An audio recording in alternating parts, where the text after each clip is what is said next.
results of a scathing review on the Fort Myers Police Department could lead to a federal investigation. The Lee County chapter of the NAACP is now in the process of filing a civil rights complaint against the Fort Myers Police Department. It claims the review is evidence of a policing bias, and it also raises questions about a major operation that brought down what police believe to be the Lake Boys gang. 4 in your corner's Deborah Souverain finding out what else you need to know. Deborah?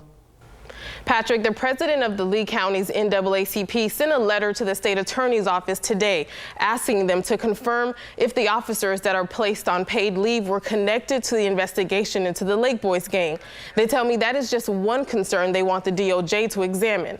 Ethics, accountability, and respect. They're the pillars of the Fort Myers Police Department. However, a recent independent audit found instances of corruption, favoritism, and discrimination by some officers. I was pretty much blown away because I happen to know some of those guys. James Buchanan, the second vice president of the NAACP, says the results of the review were so concerning, the group will now file a civil rights complaint with the Department of Justice. If you have some corruption in that agency, once again, you really have to question those officers' integrity.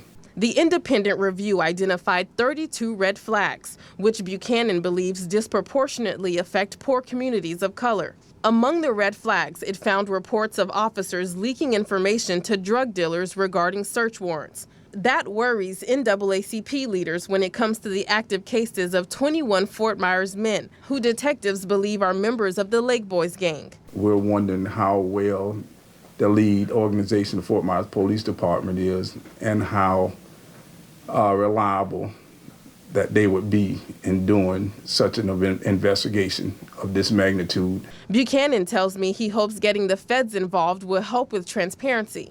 We need some clarity and we need some unity of this community, and it's been long overdue. Buchanan tells me the civil rights complaint will be submitted on Thursday. Now, the group also has asked for assistance from a community relations expert. In studio, Deborah Souverain, Fox 4, in your corner. Thank you, Deborah.